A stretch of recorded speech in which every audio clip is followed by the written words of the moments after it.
ku dhaweeya kuwa ugu waaweyn ugu qiimaha badan waxa kamid ah inaad xoolahaaga baxsato oo sadaqaysato quraanka in badan oo kamid ah iyo xadiista nabigeena sallallahu alayhi wasallam in badan oo kamid oo la tira koobi karin ayaa arintaas aad loogaga hadlay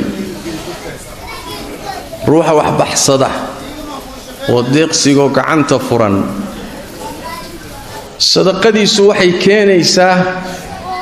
maraaxishii xaaladaha ugu adag markuu marayo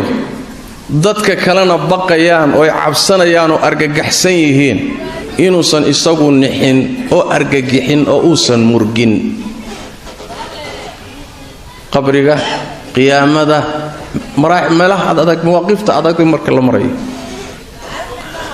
sadaqada baxsigeedu waxay keenaysaa inaad gacan furna nafaxaadka iyo khayraadka bisha degayana inta ugu badan. Assalaamu calaykum waraxmatullaahi wabarakaatuh. Bahda reer Aldeeq Foundation Group fariiciisa magaalada Muqdisho aan ku sugannahay dugsi ku yaala degmada Dharkeenley. Dugsigaasi oo aan ka wadnay shaqooyin fara badan oo ahaa inaan maartay shamiiteeno inaan maartay xoogaa hagaajino dugsigan oo marka hore dayac badan ka muuqday marka dambe Ilaahay noo suurtageliyay inaan hagaajiyo walaalaha muxsinaadka ee Aldeeq Foundation Group ka tirsan ay hormuudka u tahay walaashan Xaaji Xaawo Cali Cabdullaahi ayaa ugu talagashay deeqdan inay ka garab istaagaan caruurta ay ma sha Allah ay u hagaajiyaan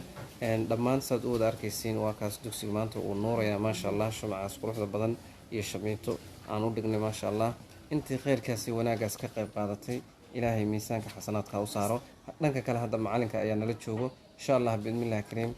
macallin maxaad ugu duceynaysaa dadkii ka soo garab istaagay deeqdan oo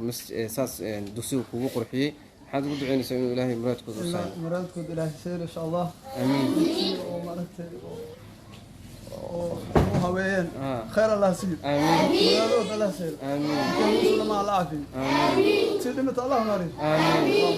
صلى الله على سيدنا محمد وبهذا الريال الديق فوديشن جروب وإذله سداسي نبتكلم والسلام عليكم ورحمة الله وبركاته.